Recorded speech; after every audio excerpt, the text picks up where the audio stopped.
that people have come up with to write inventory. And I've tried some of them. I've done the autobiography. I attempted once some 172,000 question thing from somewhere, and couldn't do it.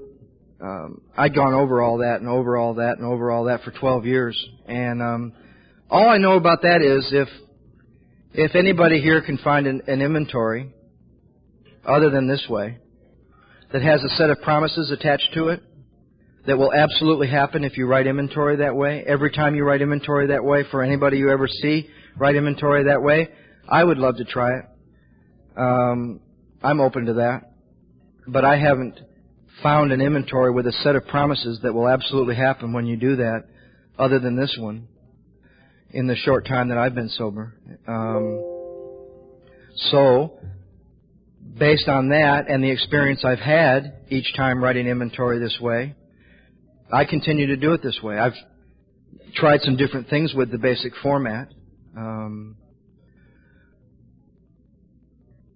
But I think what it talks about here on the bottom of page 63 is that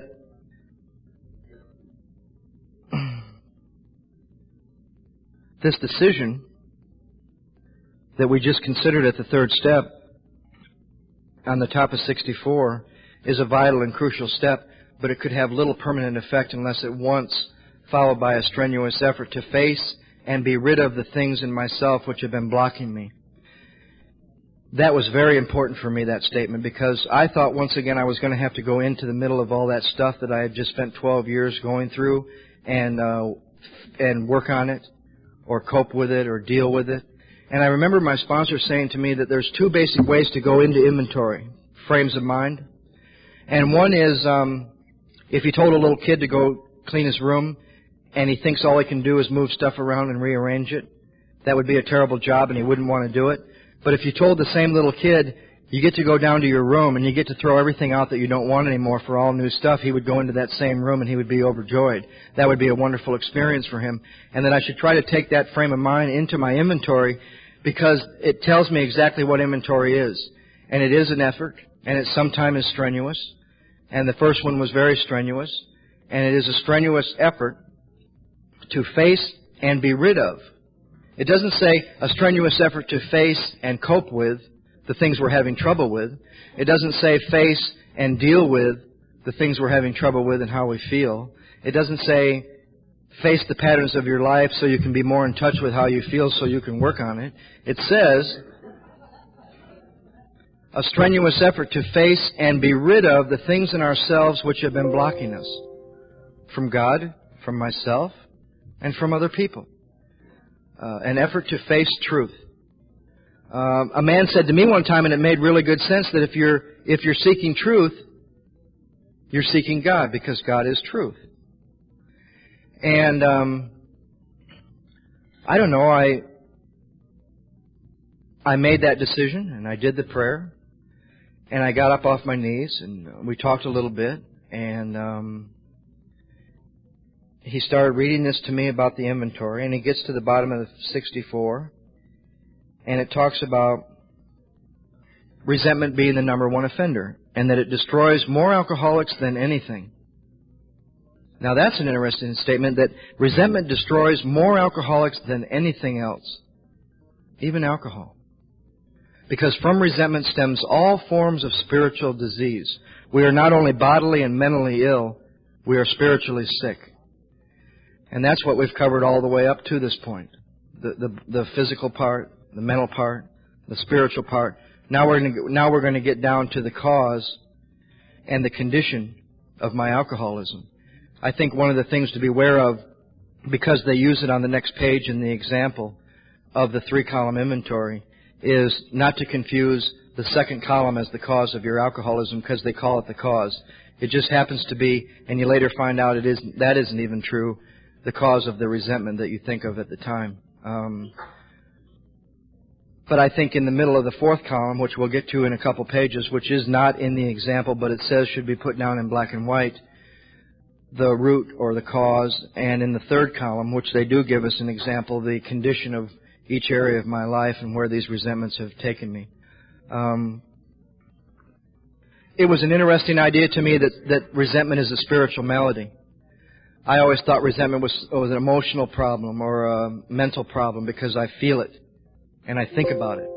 But to realize that a resentment is a spiritual malady that shuts me off from this power that I so desperately need was an interesting idea, which I found to be true in writing. And he gave me one instruction at a time. And it's still the way I like to do it, because to try to do all 4 columns with a name that comes takes me into 4 different frames of mind. So he gave me one instruction at a time, and it said, in dealing with resentments, we set them on paper. We listed people, institutions, and principles with whom we were angry. And I was instructed to go home, and I started using the 3rd step prayer in the morning and at night, and I came up with a little prayer to help me with inventory. Please help me face and be rid of the things that are blocking me from you. And each time I would sit, I would try to get centered. And I literally started to experience another type of prayer. And I literally started to experience the list, my resentment list, my first column, coming from a place other than my head. I thought I was going to have to go back through my life and think up everybody that I was ever mad at or resentful of. And as I started practicing what I had done at the 3rd step of going to a quiet place within and saying my 3rd step prayer, I started to notice a prayer that was coming from here. And it would scare me a little bit, and I would play with it once in a while, and I would say a few words to the 3rd step prayer, and then I would think a few words, and then I would get quiet, and I would go to that place, and I would hear the words coming from here. And I started to experience a type of prayer that I had never experienced before. And Don told me that I could begin to use that practice of getting centered and going to that place to watch for the difference between when my list was coming from that place or when it was coming from my head. And for a period of time, I think when you start inventory and you're working on this first column, I think it's a good time to carry a little pocket-size notebook. And I would carry this little spiral notebook, and if I was at work or in the car or having a meal or somewhere out of the house and a name would come, I'd put it in my little notebook and I would take it home and I would put it on my list. And sometimes I would start with my earliest memory, and I would just get centered and go to that place, and names that I hadn't thought of in a long time would come. And sometimes I would start with today and go back to my earliest memory. And I think people are simple. I believe in going with what comes, not to question it. We'll do that in the next column. I believe if a name comes, you think of it as a gift and just put it down. Don't think, well, how do I still feel? I don't feel that way about him anymore. I'm over that. Why did this name come? I believe if you're centered and you're in prayer and the name comes, put it on your list. And I think my first list was probably 300. I've seen people with less. I've seen people with a lot more. It's interesting to me that the more introverted people, I had a librarian once, and she does her life in her head. Humongous list. I mean, she would think herself above murder, but all she's done all her life is literally kill people here, just shut them out of her life. And they tend to think that the extroverted person who does it all out here is way beneath them, and they would never do anything like that, but they just do it all up here. They tend to get the big lists because their life has been in their head. And us guys that do all the extroverted stuff and punch you in the face and it's all right out here and boom, have the shorter lists with probably more harm. That's questionable too, though. And we think we're way above the passive little wimps that don't do much. And it's a funny thing to listen to when you're hearing fist steps.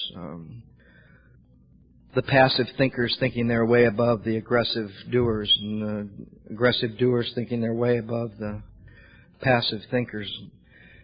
I believe just trust what comes. Institutions were a little complicated for me, and I just started some names. You know, there were drug programs that I'd been in, and alcohol programs, and parole, and probation, and some institutions were groups of people. Mexicans, and Polacks, and black people, and smart people, and dumb people, and beautiful people, and ignorant people, and bigots, and racists, and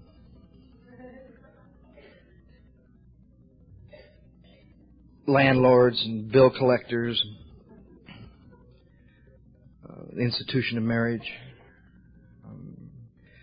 Principles I was even more confused about because I didn't get here with very many. And Don explained to me that principles were values and beliefs that I was raised with that I at some time resented, and values and beliefs that we're told in AA we need to live by to stay sober, which I think are real interesting now. I find that the longer people are around, the less people they have on their list and the more principles.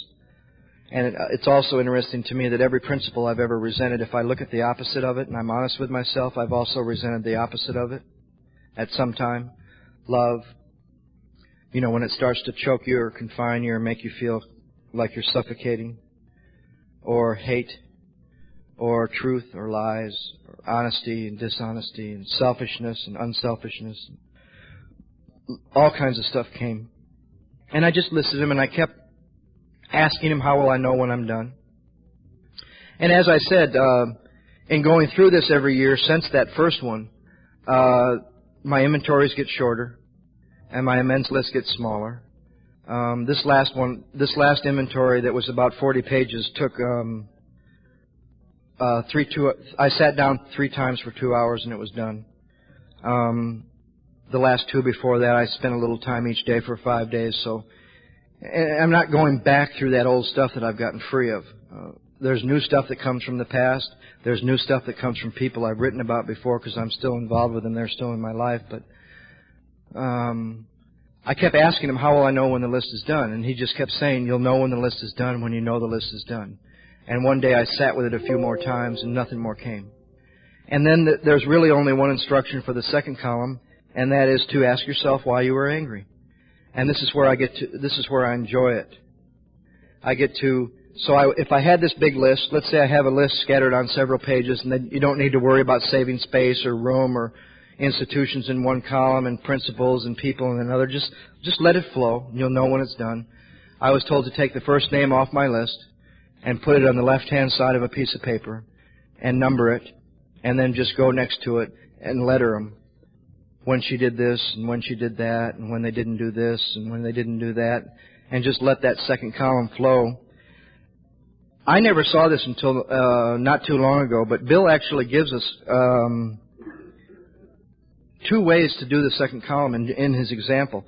I happen to like the first one with Mr. Brown because he does each resentment one at a time. Pays attention to my wife, told my wife about my mistress, and might get my job at the office. So he's looking at 3 separate resentments. In the next example with Mrs. Jones, he kind of lumps them all together in one paragraph. She's a nut. She snubbed me. She committed her husband for drinking. He's my friend. She's a gossip. And he just does 1/3 column. I tend to like the first one, where I take one resentment at a time. He was 57 years old when I was born. I think what helps me with the second column, especially with the things I do with the third column now that are somewhat intense, I try to be specific without dragging it out. I don't need to put, when I was walking down the street on the 2nd of May in 1979, he came up to me on the corner of Hill and 2nd and punched me in the face. I just need to put down he punched me in the face, but I don't also want to be too general like he's a liar. I want to put what he lied to me about that made me mad. So I just let that flow. Some you only have one. Maybe all he ever did was steal $500 from you. Some, like the major people in your life, there could be A, B, C, D, there could be 20 or 30, like with mom or dad or sisters and brothers. I also believe in letting the second column just come. And I believe you can start to experience, if you're practicing going to a quiet place within, you can begin to experience when you're thinking it up and when it's coming to you as 2 different experiences. And I tend to, when I'm back in my head and I'm trying to think up, if it's there, it's there. I tend to feel it more flowing when they're coming to me. And I like to do all the second column for everybody, so I'm not changing my reference of thinking. So I like to do the second column for everybody. And that's where I get to bitch. That's where I get to take your inventory. That's where I get to continue to believe the lie. That's where I get to stay in the lie. That the reason for my resentment was because of what you did. But it's such a tricky process that it takes me to what I think is true and turns it into a lie, and what I think is a lie that I have any part in it turns into the truth. and what I thought was the truth turns into a lie. I'll give you an example from one not too long ago. 2 years ago, I was engaged to be married, and she left me. And for a couple days, that was the truth. And if you would have seen me and you would have asked me, why are you hurting? Why are you in pain? Why are you upset? I would have told you what I thought was the truth. I would have said, I'm hurting because she left me. That's the truth, isn't it? That is the truth. That's the truth. That's the truth that I'm willing to die for. That's the truth that I'm willing to hold on to. That's the truth that I want to hold on to. That's my perception. So for a couple days I go around to meetings and I just milk the heck out of it, right? Oh, she left me, right? A friend of mine comes up to me and says, why don't you go home and write inventory about her leaving you? So I go home and I do what I was taught to do, and I put her name. We have a different way of saying it in our group, but I won't. Well, I put her name in the left-hand column of a piece of paper. And I put in the next column of the piece of paper, I put, left me. Then I'm asked to examine 6 or 7 different areas of self that were either hurt, threatened, or interfered with when she left me. And it says in most cases I'll find that it's either self-esteem, pocketbook, ambition, personal relations, sex relations. Then in the next paragraph it's kind of confusing because they repeat themselves. They repeat self-esteem, then they add one, number 6, security. Then they repeat ambition, personal relations, and sex relations again, which is kind of a confusing paragraph. But then way at the bottom in the example with his wife, they add one, number 7, that they haven't mentioned, which is pride. So I'm looking at 7 different areas of self. Self-esteem, ambition, pocketbook, personal relations, sex relations, security, and pride. And I go through those and I ask myself, when she left me, or like when Mr. Brown paid attention to my wife, Bill found that his sex relations and his self-esteem were hurt. I go through there and I find that when she left me, it affected my self-esteem, which is how I feel about me. It affected my pride, which is how others feel about me. Definitely made me look bad, right? My ambition, which is what I want, affected that. My security, which is what I think I need, affected that. Personal relations, definitely. Sex relations, definitely. Pocketbook, maybe not. And I found 6 out of 7. So I put those 6 down in the third column of a piece of paper. I'd like to talk just a little bit about that because in the last 6 years I've been doing something different with that changed my entire experience with inventory and myself and other people. And when I'm angry, thinking that you're doing it to me, it just changed a lot. And it came from some men and women that have been doing this work for a long time. And I guess in continuing to read this book and continuing to do the way Bill wrote it out here in 3 columns, even though there's another part that he mentions in a little while here, they started asking themselves with the bottom of 65 where it says, we went back through our lives, nothing counted but thoroughness and honesty. When we were finished, we considered it carefully. They started asking themselves, what does it mean when these 3 columns are done to consider it carefully? And they started asking themselves, he also, if you notice in the example, he also, whenever he does the 3rd column, when any one of those 7 areas are hurt, threatened, or interfered with, he also mentions if there's fear involved, mark it. And that gets a little redundant because what you find is any time one of those 7 areas is hurt, threatened, or interfered with, there's fear. That gets a little redundant, but I guess that's what they wanted me to see, that whenever any of those areas, which are the major areas, which are almost every area of my life that I can think of, whenever one of those areas is hurt, threatened, or interfered with, there's always fear. So I found I was just marking fear by every 3rd column.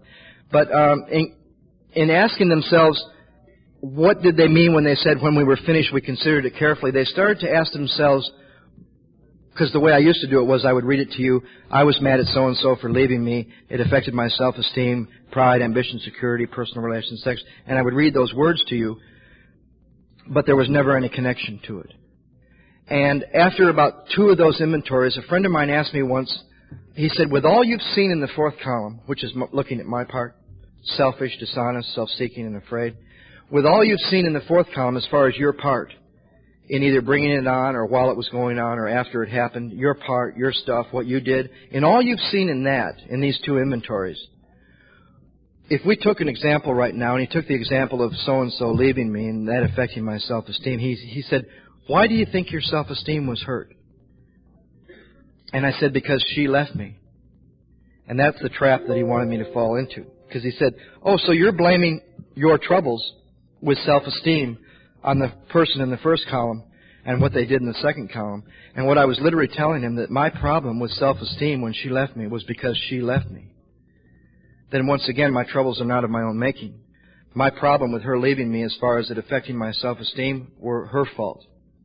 He said, what if you found a part of yourself that causes you to become angry when she left you with what you think is the truth, which is what I think is the truth as to why I'm angry?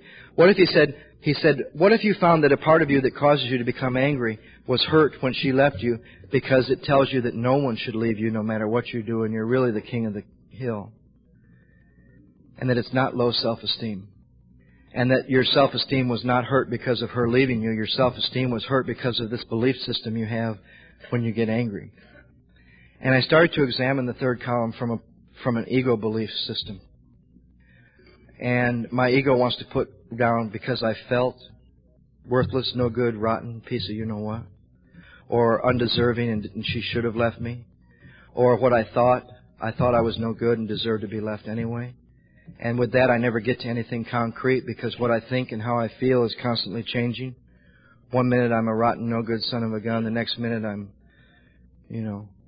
my thinking is never really concrete. It's always changing. And we started to examine what the ego tells me that causes me to become angry. Because if you're at peace and somebody walks in the room and says, Joe, you're full of you-know-what. Now, if I'm at peace and I'm in a fit spiritual condition, I'm going to handle that one way or the other. I'm going to ask them, why are you saying that? It's not going to matter because I either know I am or I'm not. We're going to talk about it. We're going to do something healthy, right? But see, when so-and-so walks in the room and tells me I'm full of you-know-what and I get angry, it's because there's a part of me in conflict. And the part of me in conflict is the part that says, nobody should really talk to you that way.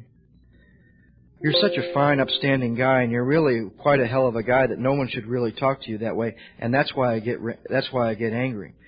So what comes off the end of my pen for the third column is, when she left me and it affected my self-esteem, it always has to do with what my ego tells me I am. I am. What does my ego tell me I am? I am someone that no woman should leave, no matter what I do.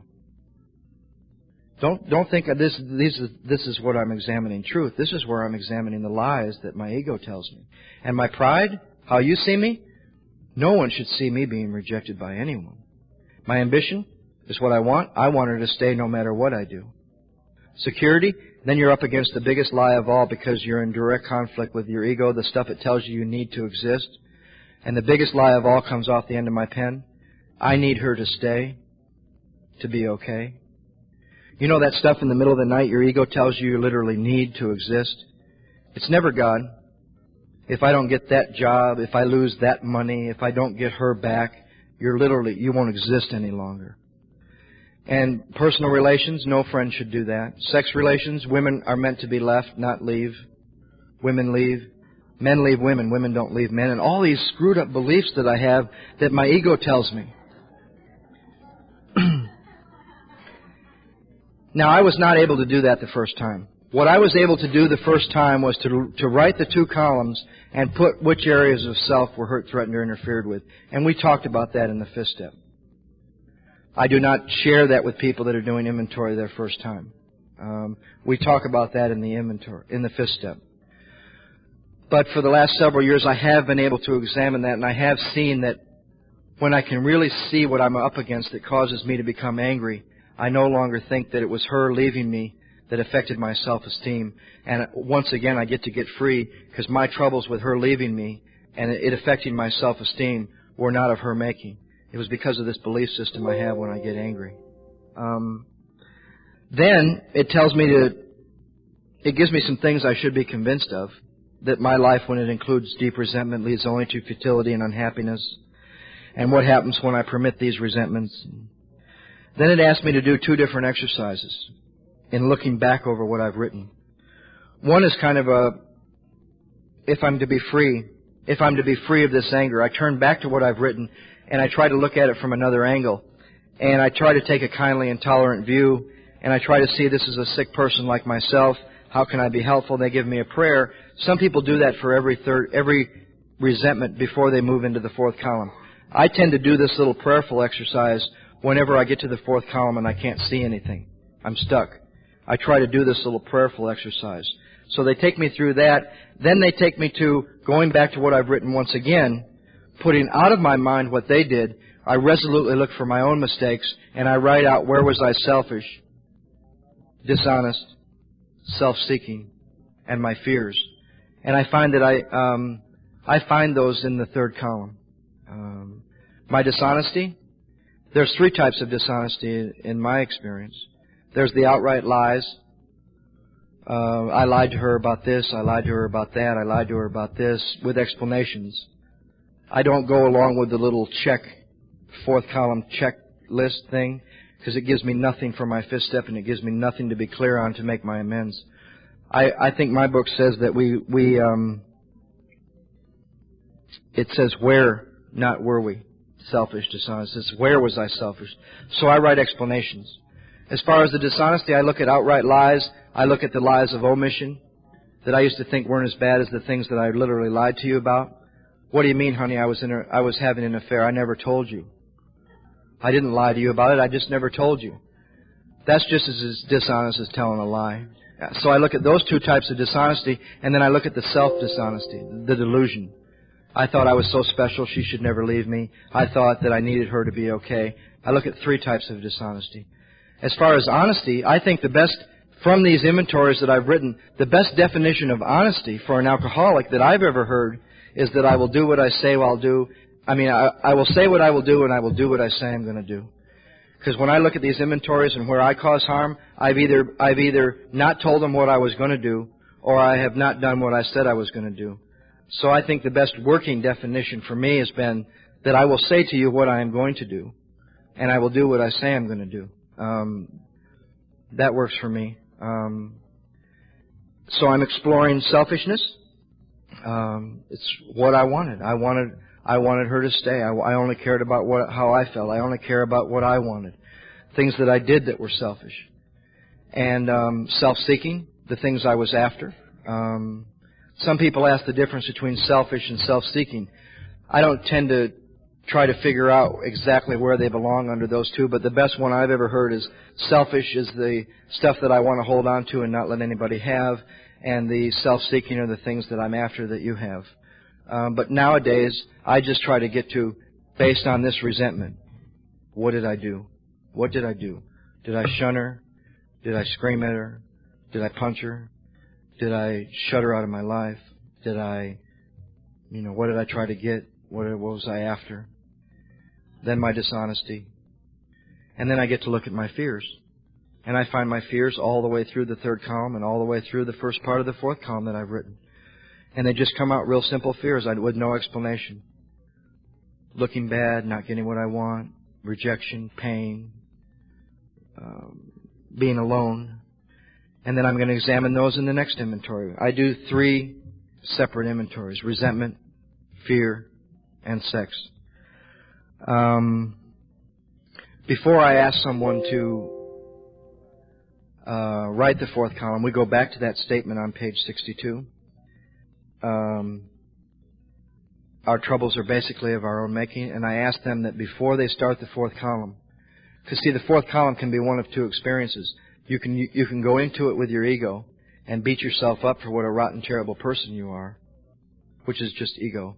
Or you can go into it to get free, to discover the truth about the lie, and find out that she didn't leave me, that I drove her away, that my selfishness and my dishonesty and my self-seeking and my fear literally drove her away, and the first 2 columns turn into a lie. And the third column, I've really seen the lies, and the fourth column turns into the truth, which I thought I had no part in. I thought my truth a few days ago was that she left me, and that's why I was upset. And I find that selfishness, self-centeredness, self-seeking, dishonesty, and fear, and these beliefs I have about myself and how you should see me, and what I want, and what I think I need, were what drove her away. And I can either get free on that, or I can make it into a grueling exercise of self-pity and destruction. So what I ask people to do before they start the fourth column is to go back to that statement, our troubles are of our own making, and find the positive side to it before they start writing the fourth column. The negative side is, gee, look at what a rotten, terrible person I am. The positive side is, thank God this problem with her was of my own making, because she doesn't have to change, do a thing, come back, see the light, or anything for me to get free. It was my stuff. And if this stuff can be healed, she doesn't have to. I mean, if everyone in the first column of an inventory needs to do something for you to feel better and get free, you're really in trouble, if your troubles are not of your own making.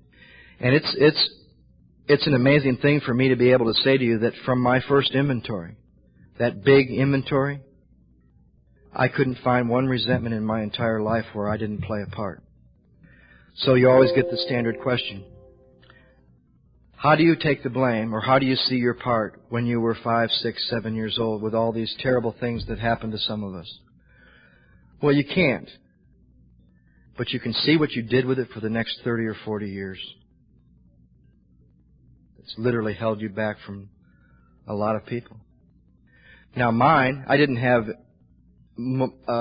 abuse or any of that stuff, but I had a resentment toward a father who was 57 years old to my earliest memory. So back to my earliest memory, I was able to see how I was playing God way before I ever took a drink. I thought I knew how old he should have been, what he should have been doing with me, how he should have been, and how selfish that was. And got to get free.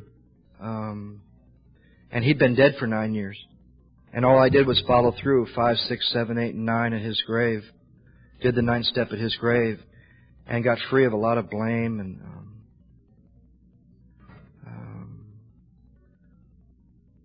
and I've heard a lot of inventories, and I've written several since. I've yet to find one where somebody can come up with a resentment we can't find some of their part in this fourth column. But it's not to take and beat myself up with. It's to take and get free. It's for me to be able to be taken to a place where I can say, thank God. Thank God I had a part in this. Because I can get free now if this can be healed. They don't have to do a thing. She didn't have to come back. She didn't have to beg for my forgiveness. She didn't have to change. And I got free. They talk about looking at the word fear marked by the third column for each resentment. And what this thing, this stuff, this fear does, touches about every aspect of my life. And if I've written out the third column, I see where fear permeates those 7 major areas of my life. Then they make an interesting statement about fear that I never understood. They say, didn't we ourselves set the ball rolling? We think fear ought to be classed with stealing. Now, I don't think they were writing this book for kleptomaniacs. I think they were writing this book for alcoholics. And for me, stealing is a conscious decision. A friend of mine says to me one time, is it possible that fear is a conscious decision? We'll come back to that in a minute. But what it tells me to do in the next paragraph is to review my fears thoroughly, and I find my fear list from my fourth column. I now use my third column to find those fears too, but I just want to look back through my resentment inventory, and I want to start to make a list of general fears and not repeat themselves. You're going to find rejection in almost every one of them, or pain, or feeling bad, or looking bad. I don't want to list those over and over. I just want to begin to make a general list of fears. I've never really found anybody with more than 100. There's only so many fears.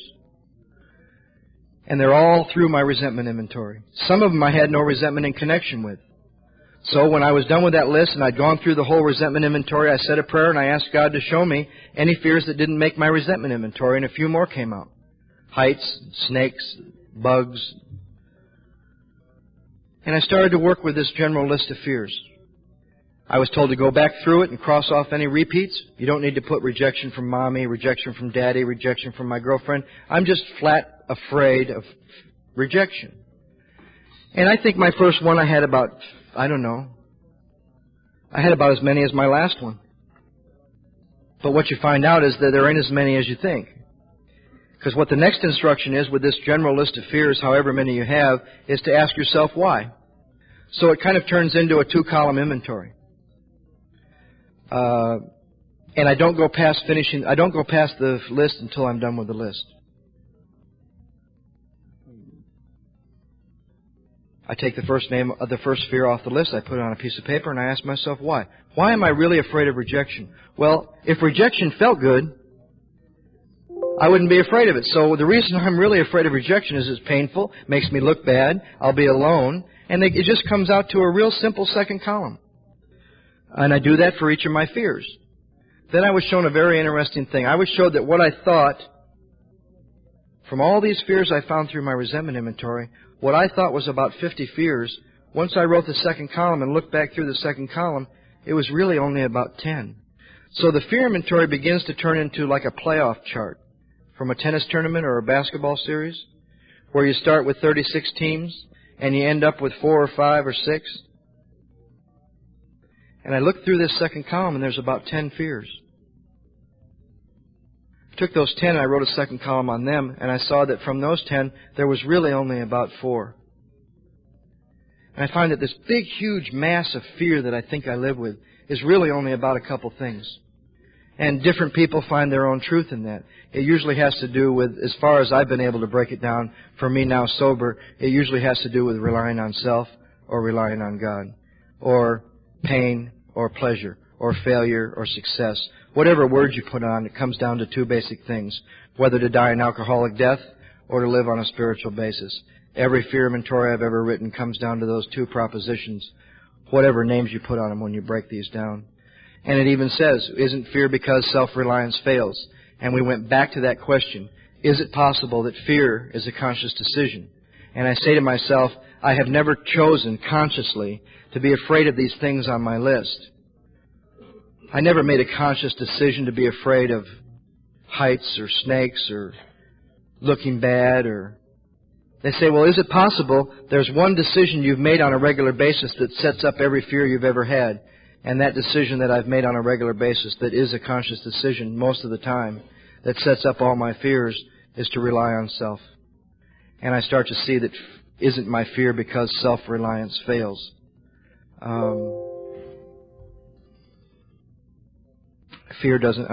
Self-reliance doesn't solve the fear problem or any other.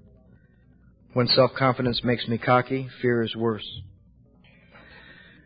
Then it talks about some things I should be convinced of from the fear inventory and a new attitude to take. And then it talks about a sex inventory. Many of us, like myself, need an overhauling there. We try to be sensible on this matter. It's easy to get way off track. One set of voices cry that sex is just the lust of our lower nature, the base necessity of procreation. Then we have the voice who cry for sex and more sex. We want to stay out of this. We don't want to be the arbitrator of anyone's sex conduct. We want to stay out of this controversy. We all have sex problems. We'd hardly be human if we didn't. I had a friend that used to say, they tell you, what is it they tell you not to do your first year? Don't get involved for your first year, but nobody knows if that works because no one's ever not done that.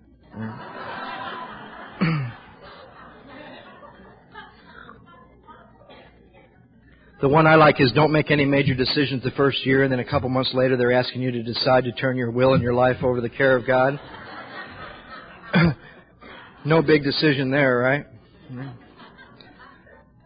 Or don't make any judgments, but stick with the winners, right? That's confusing. So as far as the instructions for the sex inventory, one says that we reviewed our conduct over the years. Now, I was told 2 different things about that. I was told, first of all, to make a list of relationships. I was told this inventory is not about sex per se. It is about motives in my relationships. There were one-night stands and people that I couldn't remember. But I tried to go back through my life, and I'm making another list. By the time you get through with the 8th step, you will be so tired of making lists. But you begin to trust that you know when those lists are done. And I would pray, and I would get centered, and names would start to come. I don't know how many I had my first one. If I said it, I'm sure it would be over-exaggerated anyway. And I had a lot less this last time. And that's not because I've become a modicum of health.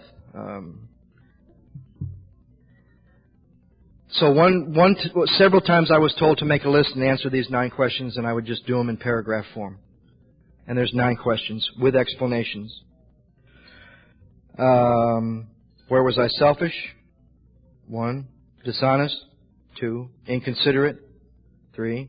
Who did I hurt? I was told to look around the relationship too, not just her. Her kids, her boyfriend, her mom, her dad, her sister, her husband. Where did I arouse jealousy, suspicion, or bitterness? Where was I at fault? Kind of some stuff to sum everything up I had seen so far. And the one that you don't want to do unless you want to change. And if you don't want to change in this area of your life, don't answer. And that is, what should you have done instead? And that's the only warning throughout all these inventory instructions. And moving through my first inventory, my sponsor said, don't answer this 9th question unless you want to change in this area. And I wrote that out and began to form an ideal for the future. And it says that in this way, by answering these questions, we're trying to shape a sane and sound ideal for our future sex life. That says that it is a chosen ideal. It says that it is an ideal that I should ask God to help me mold. Thank God it doesn't say, what could I have done better? I couldn't have done anything better at the time with what I had. There's a lot I should have done better. And the other instruction that I've heard interpreted a different way with the first line is we reviewed our conduct over the years past, and that means to write specific sex conduct with each name that you have on your list and then answer those 9 questions. So I now do both. I make the list and I trust what comes. I write a brief history about that relationship, my motives for getting involved, the specific conduct that went on, whatever comes, where it is now or how it ended, and then I answer the 9 questions. But I basically try to stick to that paragraph. And sometimes I've done it in 9 columns. Sometimes I've done it in paragraph form. But I try to stick to those basic 9 questions. And I usually try to mark in some way question number 9. And then when I'm through all of them, come back to what should I have done instead to use as a guide for choosing my ideal for the future, based on what I saw I should have done with each of those. Sometimes it was as simple as this. What should I have done instead? I shouldn't have gotten involved with them in the first place, right? Sometimes there was things I should have been more honest. I should have been more open and considerate of what she wanted, her feelings. And from that, I can use that as a guide to write out, and I do write out, because I love to see what happens with this. And it's the only part of the inventory that I keep after the 8th step is done. I love to see what comes from the ideal that I have chosen each time. It doesn't mean the ideal woman. It's not my picture of an ideal woman. It is the ideals that I would like to bring into my future sex life of what I would like to be. I would like to be more kind. I would like to be more considerate and open and honest, etc., etc. I guess the only other thing that I've ever done any different, or that I've ever been asked to do once all 3 inventories were done and the sex ideal was written, was, and sometimes you find that after all this stuff is out and down in black and white, it's like layers of stuff. One layer comes out and there's another layer there. It's interesting how the book breaks down the inventory, because it starts with what we think we're mad at, and it takes us to what really caused the anger in the first place. It's like peeling away an onion. And then you find that behind every one of those resentments, not only was it your part in it, but there was fear involved. And then they say, well, now let's look at fear. And then you get through fear and you find out that's the stuff that motivated every relationship. And then they say, now let's get to this core, this base instinct stuff. And it's literally like peeling away an onion. And the only other thing that's interesting, sometimes it's never there until the inventory is done, are any secrets or stuff that I thought I'd take to my grave, or anything that I'm consciously aware of that's not in the inventory that I need to admit. And there were some of those the first time, and since then there's been some. Sometimes I usually can get to it in my writing. I believe if inventory is written without an intent, that I'm writing inventory to discover the truth of what's blocking me from this power that I need, I believe inventory turns into a terrible thing. I believe if you're using inventory to solve problems, all you end up with is a new line of bull. That the middle steps are not to be used to solve problems. 4 through 9. 4 through 9 are to face and be rid of the things that are blocking me, so I can be closer to this power. I've tried to write inventory to solve problems, and all I ended up with was a whole new belief system, whether it worked or it didn't. I also believe if you make this decision at the third step with any kind of sincerity at all, and don't start inventory, or start a little piece of inventory and then stop, you might as well have not started it at all, because you will literally watch the inventory go on in your life without you, just because you're not putting it down in black and white. I believe there's a part of us engaged in the inventory process, whether we're putting it down on paper, and if we don't finish it, or if we start it and stop, you literally watch the inventory happen in your life, and all you see is resentment and dishonesty and selfishness and fear. I have seen people stop in the middle of inventory and become physically ill, seriously ill, drink. That's why I think it's so crucial at maybe around the third step, or even to give yourself the dignity at the very beginning to really decide, is this what you want to do, and decide into that, and then maybe reaffirm that before you take the third step. I would rather see someone not even begin inventory or make any kind of a third step decision than to get partway through it and stop. My first time, I got tired of doing little bits of it at a time, and finally took 3 weekends and stayed home and finished the 4th column and got through resentment and started to balk. And it was only a couple weeks, and almost got arrested for some gambling that I had done earlier in my sobriety. And I went to Don and I said, I'm in the middle of this fear inventory that I refuse to finish, and I'm going to get arrested for gambling. He said, what a great thing to happen in the middle of a fear inventory that you won't finish, because you'll either do one of two things. You'll either run or you'll finish it. And it moved me back to finish my fear inventory, and then I stopped again partway through my sex inventory, and 2 women called me the same day that one I had been involved with earlier a few months, and one I was currently involved with, and they were both pregnant. And I called Don and I said, I'm in the middle of this sex inventory and I haven't written for a few weeks, and 2 women that I've gotten pregnant called me. He said, what a great thing to happen in the middle of a sex inventory that you won't finish. He said, you'll either run or you'll finish. And that moved me through this. But it's not necessarily a great time around the house either. That's why I don't play with inventory anymore. The last 3 inventories, I have set the day that I was going to, I would take the third step, I would get to inventory, and I would decide when this is going to be done. The last 2 were done in 5 days. The last one was 6 hours, over 3 different days. I don't like to stay in inventory. It tells me exactly what to do when that inventory is done. And it tells me why. The best reason first. Many who have skipped this step have drank, trying to keep to themselves certain facts about their lives. They've sought out easier methods. It, once again, like inventory, tells me why I am going to 5th step. To get a new relationship with my Creator and discover the obstacles in my path. It seems like from 4 on, they tell me why each step I'm doing it. Not time to read all this, but it talks about picking the right person. It talks about a closed mouth, understanding friend. It talks about, this is a little off, but it talks about the person or persons with whom to take this intimate and confidential step. And because of the interest I've had in some of the people I know that do this work, back a few years ago, there's a man in Chicago named Paul Martin, and a lot of people around this country fly up there and go through the first 3 steps with his group, and then go home and write inventory, and you come back, and over a weekend they'll put you up in a motel, and they'll send 8 or 9 strangers by your motel, and you read your 5th step to them one at a time, from newcomers to Paul. I didn't go and do that, but I wanted some people in Los Angeles to know me on that level, and not this last 5th step I read to 1 man. The 2 before that, one I read to 5 people, one at a time. 2 of my best friends and 3 people that I had worked with. I've read one to a woman, which was an amazing experience, and the other 4 or 5 or 6 before that were to 1 man.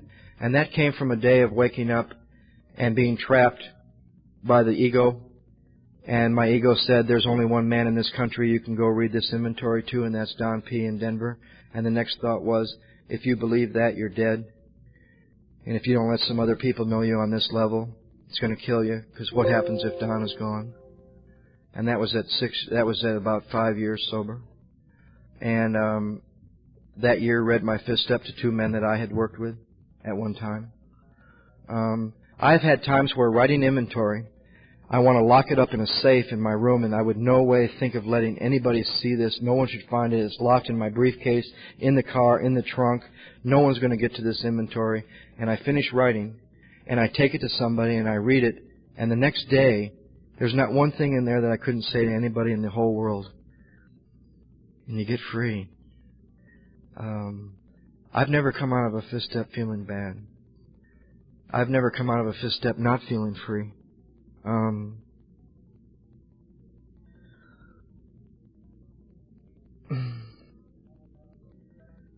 Talks about when we decide who's going to hear this, we waste no time. We have a written inventory. We're prepared for a long time.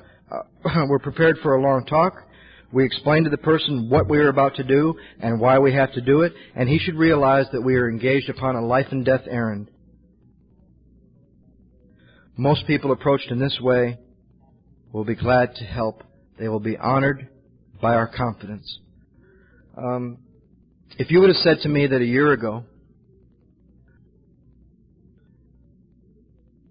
if you would have said to me a year ago that I would one day fist step with an American Indian man on top of a 13,000-foot peak overlooking Pikes Peak in Colorado Springs, Colorado, I would have said you were crazy.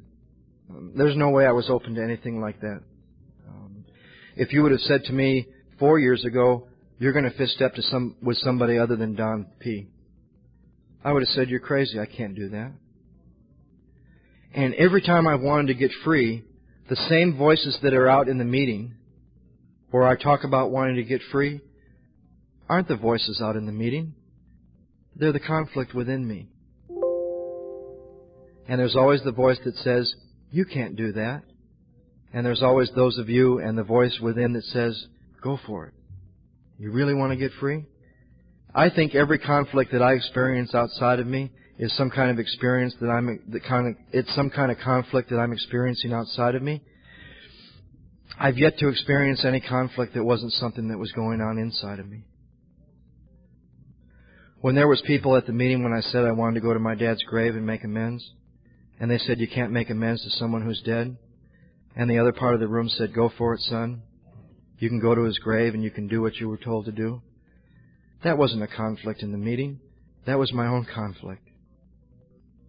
And when I thought there's no way you can go to the top of this mountain with an American Indian man and sit and read a fifth step,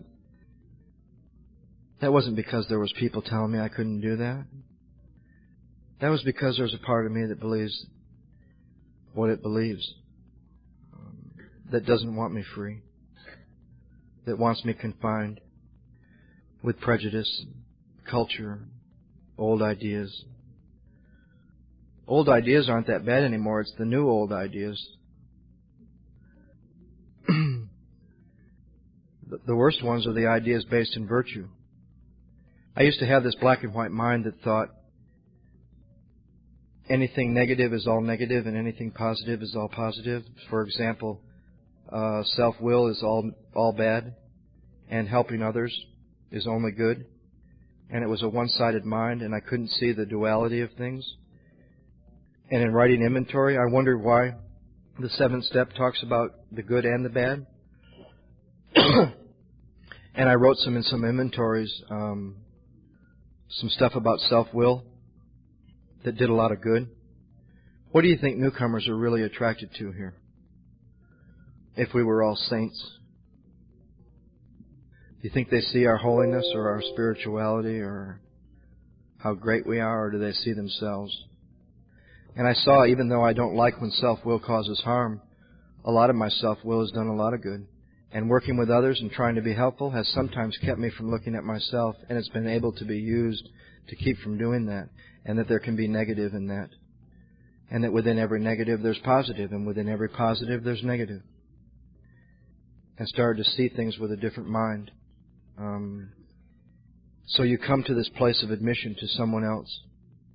And of course it should be of your own choosing, someone that you trust. But it's a powerful place to come to admit truth. It's not like anything I ever did in therapy.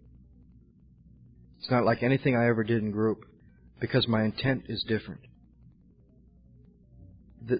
My sponsor I've had all these years, and the man I just did a fifth step with in June, they have both, and the other people that I've done this with, they have always made me feel honored that I would trust them on that level.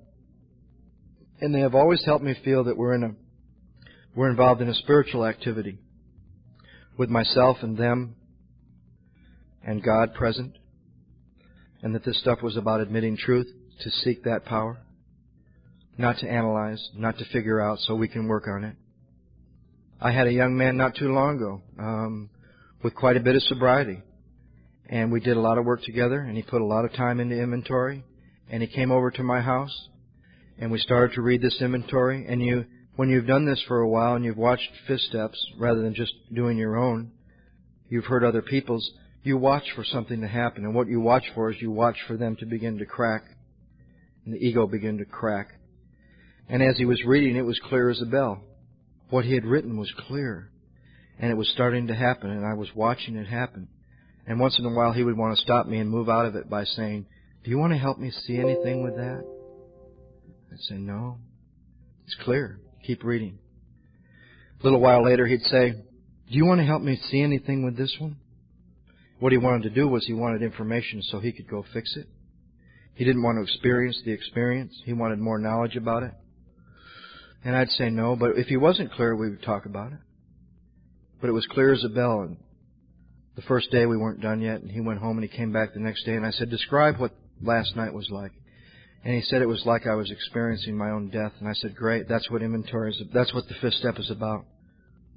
To experience the death of an old being that you want to get rid of. That's what 6 and 7 are all about." We started the next day, and he would read, and it would begin to happen. I could feel it. He'd say, "You want to help me see anything with this one?" "No." "How about this one?" "No." And I told him when we were done that what he wanted during that fifth step to keep away from seeing truth was information so he could go work on it. And that I wasn't going to do that for him. And I really thought something happened, because when he was asked this question at the end of the fifth step, "Have you withheld anything?" See, there's some more promises that can come true here. He said, "I haven't withheld a thing." Broke down a little bit, and there was some type of surrender. And I'm told to go home and find a place where I can be quiet. Take the book down, carefully review what I've done. Some people think this is the beginning of the sixth step. I think it's the end of the fifth step. It doesn't really matter. But it talks about reviewing what you've done. It talks about stones, and it talks about cement. And if you haven't been thorough up to this point, you don't know that at the second step where you were willing to believe, they called that the cornerstone. And you don't know that at the third step, when you made this decision, they called it the keystone of this arch they start to talk about. And you don't know that on page 17 they told you the two parts of the cement that bind us, the common peril and the common solution. And if you were to go home and just do this part from the book, and you got to, are the stones properly in place? Have you tried to make cement without sand? Have you tried to skimp on the mortar? You wouldn't know what these analogies are about, but it's about reviewing what you've covered so far. And this cornerstone of willingness, and this keystone of this third step decision. And this idea that we suffer from not only a common problem, but we have a common solution as a cement to this arch. And it goes through that. And then I believe between page 75 and page 76, there's a major shift. And I believe the shift is they now ask you to begin to trust this power. It's actually one of the promises back on 75 that you might have had certain spiritual beliefs, but now you begin to have a spiritual experience. And I think there's a shift from 75 to 76, where up to this point they've told you can't trust your own mind. Look what you do with your thinking. Now they ask you to start to trust that, to start to trust that you've been given something to move through this work that you've done, that there really is something there. Because they say, after doing that review, when you've answered to your own satisfaction, Trust that. And look at these 6-step questions. They say that willingness, once again, is indispensable. And they raise a question. Are you now ready to let God remove from you all the things that you have admitted are objectionable? To consider that. They raise another question. Can He now take them all, every one? We add one from the ABCs and from the 12 and 12, along with can He would be will He for me. I've never gotten through 5 and looked at 6 and had a problem with can He, because I've seen it in your lives. But I've always had to consider a little bit faced with all this stuff, with mud on my face, with all this stuff I've just admitted in step 5, will He for me? And then it tells me what to do if I still cling to something I'm not willing to let go of. I ask God to help me be willing. And then it asks me to trust again. And when ready, to do the 7-step prayer. That I've always done alone. And that has always been really personal and very powerful. And I don't mess around for very long. As I said earlier today, I do not list defects and ask my sponsor what order I'm going to work on them and presume that I can work on them. I've tried that before, and it turns into one of those carnival things where you pop this one down and this one comes up, and then you pop that one down and this one comes up. I think 6 and 7 are about God working. I think 6 and 7 are not a place to stop for very long, although there might be for some of us serious considerations between returning home and the 6-step questions and being ready. I had an idea at one time that being ready meant I'd answered yes to all those questions and that I had to be a good boy to go to step 7. I found out one time ago, not this time but the time before, that when ready means where I am, and that there was a few things I wasn't willing to let go of, and I didn't answer yes to all those questions, and I moved on anyway, and I did the 7-step prayer, and I didn't have to be a good boy to go to God, and took it on that basis. And I think you know when you've done 6 and 7 when you got a piece of paper and you're doing an 8-step list. And I find that 8-step list from my inventory. It says we made it when we took inventory. And I work on that list until I've gotten every name of every person and every institution that's in that inventory. And I put them on a piece of paper. And then I say a prayer. And now I've had experience with these lists. And I say a prayer. And I ask for anything else that I've ever harmed that wasn't maybe in my resentment inventory, and I get some more. I don't think financial amends are the most important.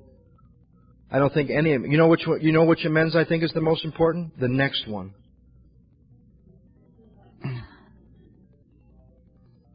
I mean, there's people I owed money that I didn't harm close to what I did to my family and some of my friends, and some of them, I find out when I go to them, some of the ones I thought were big deals, they didn't even remember who I was. And some of them I thought I hadn't really hurt at all. I had really hurt. So I start making this list.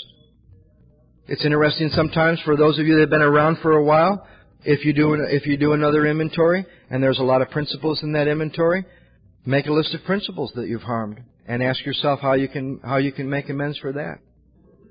I try to stick to people and institutions and money, financial stuff, and I find it in my inventory if I've been thorough. Then there's an exercise that Don gave me that I didn't think was in the book that he did in the Colorado State Penitentiary because they couldn't get out right away when they had done this work. And that was that when my amends list was done, to go through each one and picture that person, get centered, say a prayer, picture that person face to face, and ask myself, am I willing to do whatever this person might ask to make right the wrong? And just mark it plus or minus, whatever comes.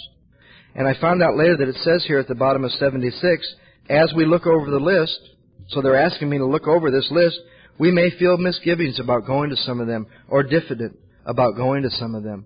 And I don't try to change it. If it comes that I'm not willing, I put minus. I don't try to change that when it comes. So I end up with this list of everything that I'm aware of with a plus or minus by each one, and I've gone through and I've asked myself, am I willing or not to do what this person might ask? So my next question to Don was, how in the world will I ever get the willingness to do the ones I put a negative by? He said, by doing the ones you put a positive by. And I found that as I move through the amends that I'm willing to do, those minuses start to change. Then we do something in our group just to be a little more complicated. We take the names off that list and we put it on a 3x5 card. And we put their name or their address, or if you don't know where they are, the word find. And then all the harm that we're clear on that we can pull out of that inventory or that we're aware of on the rest of the card. And we do that for everybody on our list, and then we get rid of the inventory in a meaningful way to ourselves. Take it down to the beach and start a little fire and burn it and say a little prayer. I don't know. Something it's always been a meaningful way to me. And I'm left with a pile of 3x5 cards, and I put them in piles. For me, currently, it's those in California that I'm willing to do, those in California that I'm not willing to do, those in Denver that I'm willing to do, and those in Denver that I'm not willing to do. The first time there was lots of piles. Out of state, Colorado, financial, willing to do, not willing to do. And I just started with the pile that I was willing to do, and I knew where they were. Some I had to find. Some I never found. The book tells me what to do.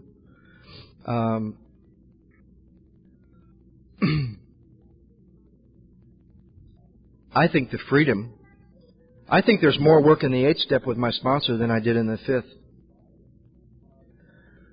Because I go to him with these cards, or I go to him with this list, and we start to talk about how these should be done. And I say there should be a letter written. He said, you better go see him. I say, I think I need to go see him. Well, maybe a letter. And I trust, once again, I trust somebody else who's had experience with this work. And I go through those cards and we talk about the harm. We talk about how that person's going to be contacted. We talk about whether it should be face-to-face. My general rule is if they can be seen, it should be face-to-face. And I think a lot of freedom came from me. And my sponsor describes an experience in the Colorado State Penitentiary, finishing the work on the 8th step, literally being lifted up and set free before they even knew that he was and let him out. I think it's a big turning point because I've done all this private kind of with one other person work, and now the power is either there or it isn't to turn out to the world and go repair this stuff. Why don't we take a 15-minute break and come back? Thank you.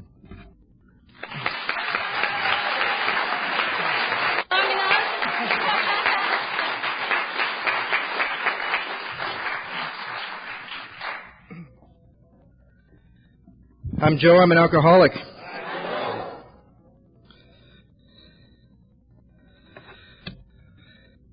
I'd like to be down in the smoking room at a table with the smokers.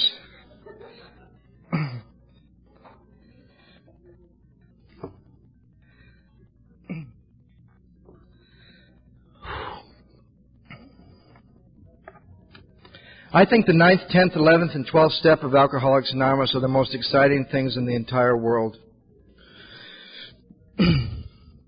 I think it was kind of interesting for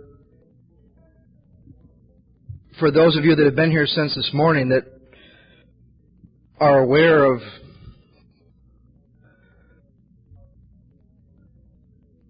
how it can feel in a room.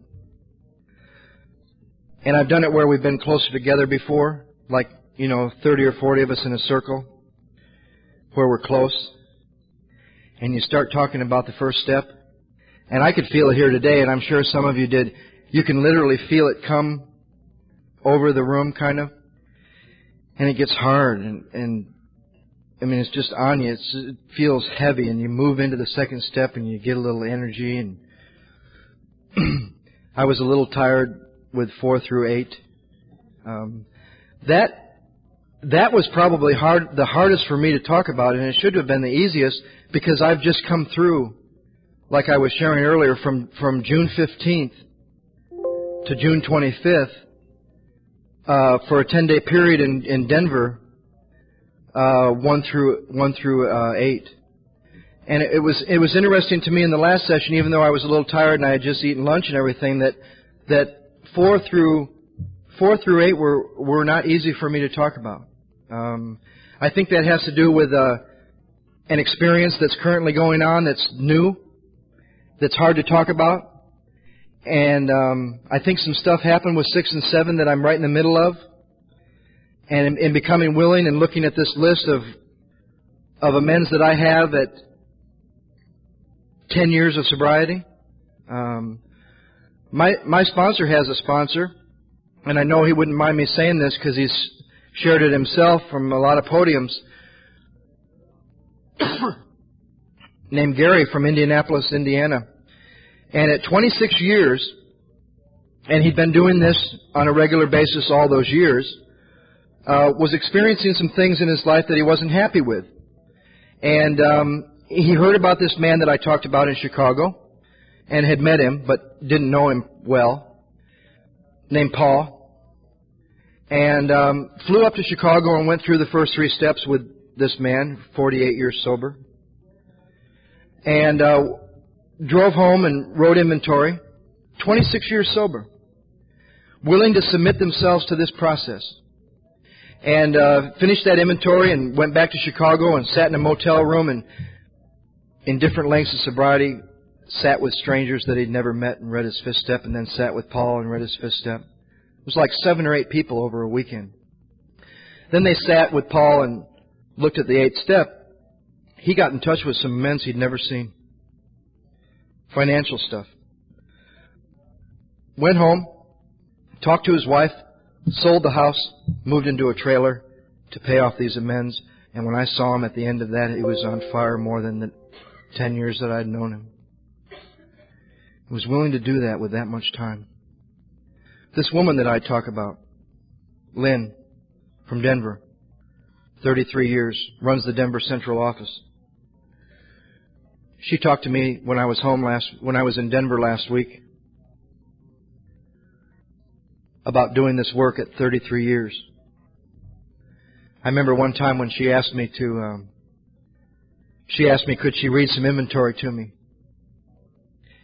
And she was probably, 30 years sober then. I thought, oh boy, is this going to be heavy. She wants me to hear her inventory. Boy, after 30 years of writing inventory, it's probably so evolved and probably so... And she sat down and was just like mine. Petty little resentments, petty little fears. And what came over me was a profound respect for this woman, that at 33 years, she would be willing to do that. And she keeps getting free. She's probably the most exciting 68-year-old woman I've ever met in my life. She's run that office for 15 years. She loves rock and roll. She loves the symphony and the opera and is terribly involved with her family and her grandkids. Every time she does this work, it's like her life takes off to another. And every time I've done it. And you get through all this grueling work, you've done all the mechanics, and you start to experience the spirit of Alcoholics Anonymous and go back to people that you thought it could never be repaired, and you get to watch healing. It's hard enough to find the instructions for inventory until someone sat down with me and showed me each specific instruction. It's even harder to find the general principles and the guiding principles for making amends in the pages between 76 and when you get to the 10th step. They're just hard to find. And I needed a man who had experience with making amends. He had done the first 8 steps in the Colorado State Penitentiary, and he was released a year and a half later. Some of them he had made by letter, some phone calls he had made, but then he gets out and he has this big chunk of stuff. And he started talking to me about a general format to follow, whether it's face-to-face, which, like I said, I think the general rule is, if you can see him face-to-face. Any of the extenuating circumstances we'll talk about, and you hold yourself in readiness if you ever see them to make them again. Or ask that person, is there anything more we need to talk about since you got my letter or my phone call? That's what I try to follow with the people I work with. If they can be seen, let's go see them face to face. But I needed a format. I heard a guy one time in Brentwood, California. It's kind of a ritzy area near Beverly Hills. And he told this horror story. It was a meeting where you spoke for 20 minutes and then you answered questions. He told this horror story, crimes worse than mine, all this stuff, hell's angels. By the time it was time for questions, the room was so scared that no one dared raise their hand. And I felt kind of sorry for the guy, and I raised my hand and I said, you and I have some similar experience. Can you share with us some of your stories about amends? He said, I was told except when to do so would injure them or others, I'm others, and if they're going to hurt me, I don't need to make them. I thought I was going to faint. First thing they ever told me about amends, you're not others. The book talks about not shrinking at anything. Using our mind, consulting the right people, but not shrinking at anything. We may face jail, damage to our reputation, loss of a job, family.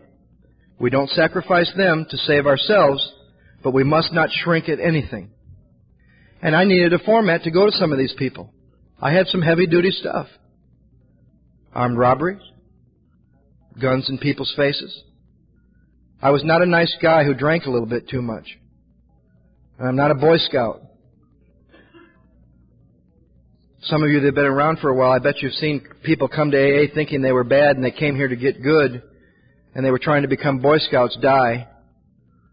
I'm sick trying to get well. I'm not trying to get good.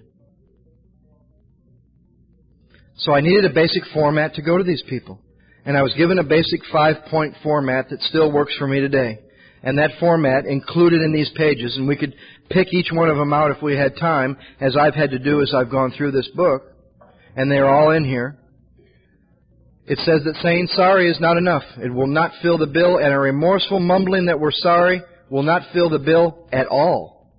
I don't say I'm sorry. I tried that. One of the biggest mistakes I made in going through the steps, I think I was in inventory, and I had a brother near Denver that I had really harmed. So because of guilt, which is a terrible thing to go into amends, to go make amends with, because then it's just to serve yourself so you can feel better and get free of your guilt. I think forgiveness comes, and the freedom and the freeness from the guilt comes from 6, 7, and 8. You go to them free of that for the real reason to make amends that it's going to tell us about here in a minute. But I'm in the middle of this inventory and I'm experiencing some guilt, and I run down to Albuquerque, New Mexico to make amends to my brother, and I basically wanted to go through all the bad stuff I had done to him and say that I was sorry, and I did that in a half-assed way, and I said, I'm sorry, and he said, I know you are. You have been all your life. What are you going to do? I didn't know what in the world to say. I later had to go amends for trying to make amends. I do not use the word I'm sorry. So I was given a format. I was told to explain to the person why I'm there. Sometimes I say, I'm a member of Alcoholics Anonymous. Sometimes I say, I'm involved in a program of recovery from alcohol. Sometimes I say, it's very important that I do this so they understand why I'm there. Nothing more confusing to an ex-girlfriend than to call her up and say you want to clear some stuff up and she thinks you're coming over to get back together. Or a boss, ex-boss, wondering, why in the world does this idiot want to come see me? I like to let them know. It says that they should understand that I'm on a life and death errand and that it's very important to me, so I tell them why I'm there. Then I tell them all the harm that I'm clear on. Then I ask them, is there anything else that I ever did that I'm not aware of that we need to talk about? And they get their chance. Hopefully, that'll be the last time they'll ever get to do that. But if I'm free and I go with an undefended heart, with a spirit of forgiveness, I can do that. Because I'm going to get free. I'm going to be fit to be of maximum service to God and the people about me. The real purpose for amends. We're trying to put our lives in order, but this is not an end in itself. Our real purpose in making amends is to fit ourselves to be of maximum service to God and the people about us.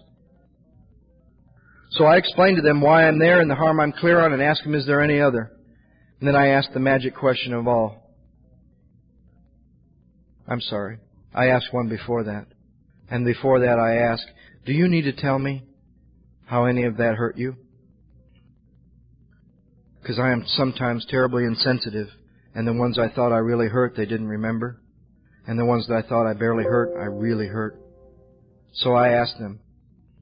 And then I asked the magic question. What can I possibly do to make this right? Is there anything that you would have me do? Amends is about change. Some of the ones that come to mind are going to my dad's grave. My biggest, strongest, longest, oldest resentment. 30 years worth. I had resentments toward him 9 years after he died. New ones. It's interesting to find out that grief for an alcoholic is 90% selfishness. Not that there isn't valid grief. But what did Bill talk about? We experience instincts to the nth degree. It was real interesting in inventory to find out 90% of my grief is, why the hell did you leave me before I was done with you? And it was all about selfishness, except what real grief there was. A lot of it was selfishness, fear. And I wrote a letter and I went to his grave. I went through just like we were face to face. And I felt like he was there. And I felt like he heard me. And I was supposed to leave that graveyard and I was supposed to head to the airport. And this quiet voice says, you're not going to the airport, you're taking a drive. And I had been in that town 5 times sober before these amends in Battle Creek, Michigan. And whenever I went somewhere, I was looking over my shoulder or I was hooked by different places or things or places that I had been before. They still had me.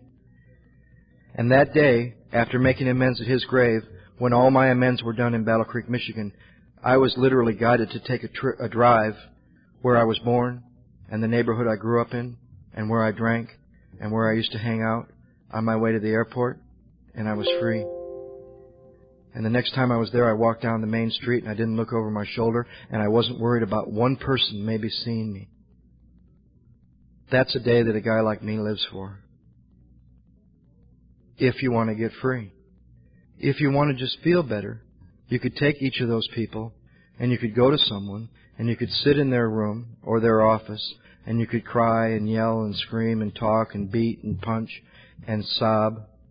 And you could do all that stuff with each of those people, and you might feel better till the next time you see them or think about them. You might even get some relief, but it's always temporary. It always came back. As much work as I did on my dad in therapy, I used to love the one where they let me put his face on someone else and bang the hell out of him with one of those things, because I get involved in the anger, right? Walk out of the room feeling better. It was all just for me. It wasn't for anything else but for me to feel better, and it always went away. And it always came back. Since the day I left that graveyard, I have never experienced the feelings for him that I lived with for 30 years. Ever. That's the difference between relief and freedom. And I think to make these amends, whether consciously or unconsciously, at some level, each and every one of us, if we're ever going to do these kind of amends, have to reach a place, whether we know it or not, where we want more than to just feel better, where we want more than just relief. I remember another one that I wanted to do right away because it was close to Denver, so I could feel better, and I didn't talk to Don about it.